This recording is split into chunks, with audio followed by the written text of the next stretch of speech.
अगर आप अपने जीवन में किसी लक्ष्य की प्राप्ति के लिए लड़ाई लड़ रहे हैं, तो एक समय ऐसा भी आता है जब आपको मोटिवेशनल स्टोरीज की जरूरत पड़ती है।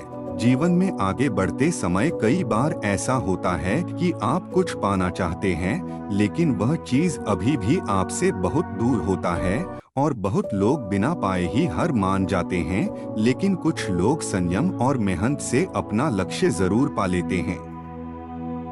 किसी भी लक्ष्य को पाने के लिए यह जरूरी है कि वह लक्ष्य आपको फ्रीडम देता है या फिर नहीं। अगर आपका लक्ष्य फ्रीडम देता है तो आपको जरूर उस लक्ष्य को पाने की कोशिश दोबारा करना चाहिए। मोटिवेशनल स्टोरी से आपके अंदर आत्मविश्वास और भी बढ़ेगा तथा आप अपन लक्ष्य की ओर बढ़ते रहेंगे। बस आपका लक्ष्य ऐसा होना चाहिए जो आपको फ्रीडम दे सके।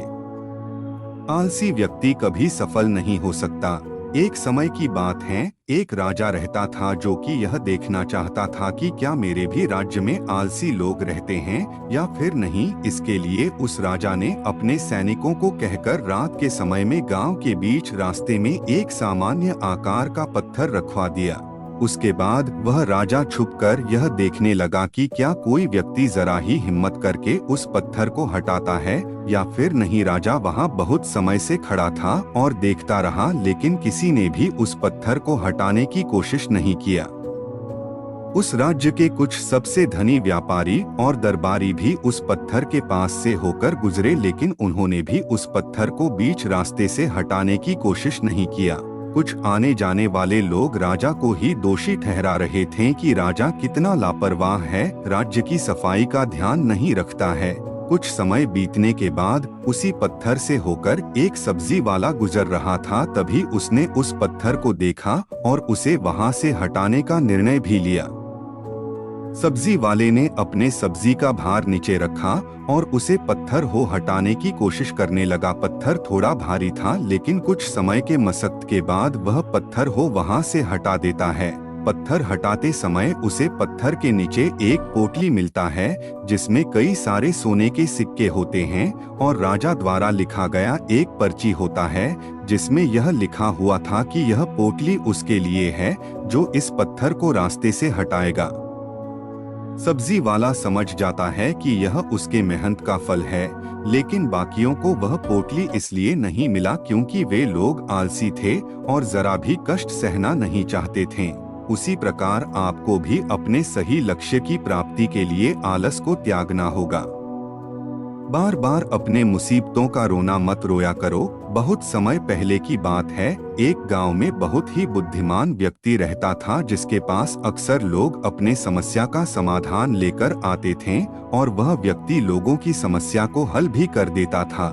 कुछ ऐसे लोग भी थे जो एक ही समस्या को लेकर रोज उस व्यक्ति के पास आते थे और अपने हालत का रोना रोते थे। इससे वह व्यक्ति भी परेशान हो गया था और सोचा कि इनको मैंने हल बता दिया है, लेकिन ये लोग फिर भी मेरे पास उसी समस्या को लेकर रोज आते रहते हैं, कुछ तो करना पड़ेगा।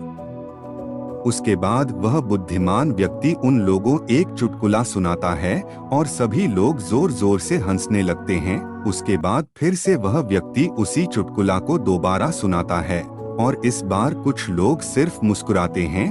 फिर से वह व्यक्ति उसी चुटकुला को तीसरी बार उन्हें सुनाता है, लेकिन इस बार कोई नहीं हंसता है। फिर वह बुद्धिमान व्यक्ति इन सभी लोगों से कहता है कि अगर आप लोग एक ही चुटकुले पर बार बार नहीं हंस सकते हैं तो एक ही मुसीबत पर बार बार क्यों रोते हैं। इसके बजाय समस्या को हल करो। इसी प्रकार हम भी अपने एक ही समस्या पर बार बार रोते हैं, लेकिन उसको हल करने के लिए कुछ नहीं करते हैं। इसलिए मुसीबत का रोना छोड़ो और समस्या को हल करना शुरू करो। अपने जीवन की कीमत करें। एक बार एक टीचर 500 रुपए का नोट लेकर क्लास में आते हैं। उसके बाद सभी स्टूडेंट से कहते हैं कि यह 500 का नोट किसे चाहिए। उसके बाद सभी स्टूडेंट अपना हाथ उठाते हैं और कहते हैं कि हमें चाहिए। फिर वह टीचर उनमें से एक स्टूडेंट की ओर इशारा करते हैं और कहते हैं कि मैं तुम्हें 500 रुपए का नोट दूंगा, लेकिन कुछ समय बाद उसके बाद टीचर उस 500 रुपए के नोट को हाथों से बिना फाड़े मरोड़ देते हैं और फिर सभी से पूछते हैं कि अब किसे यह 500 रुपए का नोट चाहिए। फिर से सभी लोग हाथ उठाते हैं और कहते हैं कि मुझे चाहिए।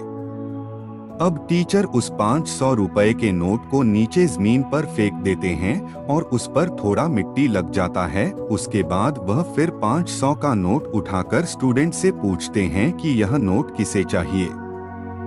फिर से सभी लोग अपना हाथ उठाते हैं।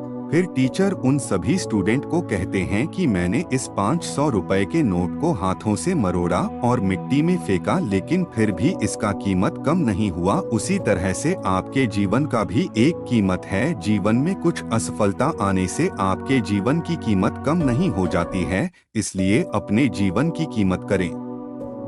अपने अंदर के ताकत को पहचानो। एक आदमी गांव से होकर गुजर रहा था। रास्ते में उसने देखा कि एक हाथी पतली रस्सी से बंधा हुआ है। यह देखकर वह चौंक गया, क्योंकि रस्सी बहुत पतली थी लेकिन हाथी बहुत विशाल था। फिर भी वह रस्सी को तोड़कर भागने की कोशिश नहीं कर रहा था। उसके बाद वह आदमी हाथी के मालिक के पास जाता है और पूछता है कि भाई, तुम इतने बड़े हाथी को इतनी पतली रस्सी में बांधकर रखते हो, क्या कभी यह छुड़ाकर नहीं भागती है? फिर उस हाथी के मालिक ने कहा कि असल में जब हाथी छोटा था तो उस समय इसे और इसके भाई को मैंने उसे इस पतली रस्सी से बंधा था। ये लोग उस समय रस्सी तोड़ने की कोशिश करते हैं, लेकिन ये बहुत छोटे थे इसलिए रस्सी नहीं तोड़ पाते हैं। और अब जब यह हाथी इतना बड़ा हो गया है तो इसे अभी भी लगता है कि यह पतली रस्सी इससे नहीं टूटेगी, इसलिए यह तोड़ने की कोशिश नहीं करता है। फिर वह आदमी पूछता है कि इस हाथी का भाई नहीं दिख रहा है, वह कहाँ है? हाथी का मालिक कहता है कि इस हाथी का भाई कुछ समय पहले ही अपने पतली रस्सी को तोड़कर भाग चुका है। इसी तरह से हम भी होते हैं। एक बार हम जिसमें असफल हो जाते हैं, हमें लगता है कि वह काम अब नहीं हो सकता, लेकिन आपको दुगनी ताकत से मुसीबत के खिलाफ लड़ना चाहिए। हर मुसीबत आपसे छोटी होती है। संघर्ष आपको मजबूत बनाता है। एक बार एक इंसान जंगल से होकर गुजर रहा था। तभी उसे एक पेड़ पर पैदा हुए तितली का बाहरी कवर दिखाई दिया, जिसमें से तितली थोड़ा बाहर निकली हुई थी और कष्ट में थी। वह आदमी कई घंटों तक उस ककून को देखता रहा कि उसमें से तितली कितने कष्ट से बाहर निकल रही थी। फिर उस आदमी ने सोचा कि तितली इतने कष्ट में है और पता नहीं कब यह इस ककून में से पूरी तरह बाहर निकल पाएगी। एक काम करता हूँ, इसे अधिक कष्ट न हो, इसलिए मैं तितली को ककून में से बाहर निकाल देता हूँ। यह सोचने के बाद तितली को वह आदमी ककून से बाहर निकाल लेता है। एक बार एक इंसान जंगल से होकर गुजर रहा था। तभी उसे एक पेड़ पर पैदा हुए तितली का बाहरी कवर दिखाई दिया, जिसमें से तितली थोड़ा बाहर निकली हुई थी और कष्ट में थी। वह आदमी कई घंटों तक उस ककून को देखता रहा कि उसमें से तितली कितने कष्ट से बाहर निकल रही थी। फिर उस आदमी ने सोचा कि तितली इतने कष्ट में है और पता नहीं कब यह इस ककून में से पूरी तरह बाहर निकल पाएगी। एक काम करता हूँ, इसे अधिक कष्ट न हो, इसलिए मैं तितली को ककून में से बाहर निकाल देता हूँ। यह सोचने के बाद तितली को वह आदमी ककून से बाहर निकाल लेता है। लेकिन समय से पहले ककून से बाहर आने के वजह से तितली बहुत पतली और कमजोर थी और उसके पंख का पूरी तरह से विकास नहीं हो पाया था। इसके वजह से तितली ने अपना सारा जीवन बिना उड़े और पतले शरीर के साथ ही बिताया। अगर तितली का पूर्ण विकास ककून में ही हो जाता तो तितली स्वस्थ होती, लेकिन उस इंसान ने तितली को कष्ट में देखकर उसे समय से पहले ही उसमें से निकाल दिया, जिससे तितली के शरीर का पूरा विकास नहीं हो पाया और उसे जिंदगी भर कष्ट में गुजारना पड़ा। इसे कहानी से हम यह सीख सकते हैं कि जब भी हम किसी सही लक्ष्य के लिए काम कर रहे होते हैं तो उसमें बहुत सारे बाधाएं और कष्ट आती हैं और इसके वजह से लोग हार मान जाते हैं। लेकिन आपको बिना हार माने डटे रहना है और आप उन कष्टों को एक दिन जरूर हरा दोगे। नफरत करने वालों को नजरअंदाज करो।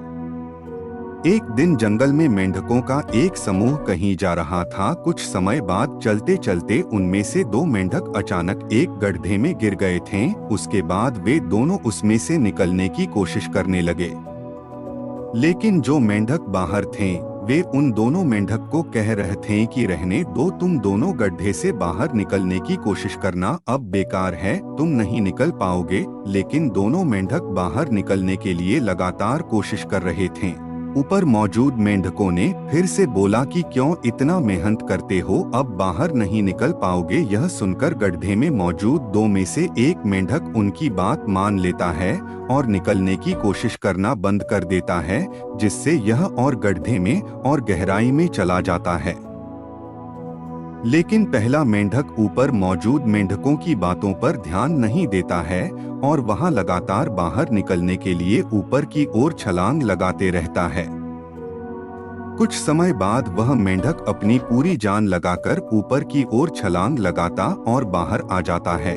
दरअसल यह मेंढक बहरा होता है और इसे उन मेंढकों की आवाज नहीं सुनाई दे रहा था जो इन्हें कह रहे थे कि तुम बाहर नहीं निकल पाओगे। लेकिन यह मेंढक उनकी बातों को नहीं सुन पा रहा था। इसे लगा कि वे लोग इसका उत्साह बढ़ा रहे हैं बाहर निकलने के लिए। यह कहानी हमें यह सीख देती है कि हमें लोग क्या कह रहे हैं इस पर ध्यान देने के बजाय हमें अपने कामों पर ध्यान देना चाहिए।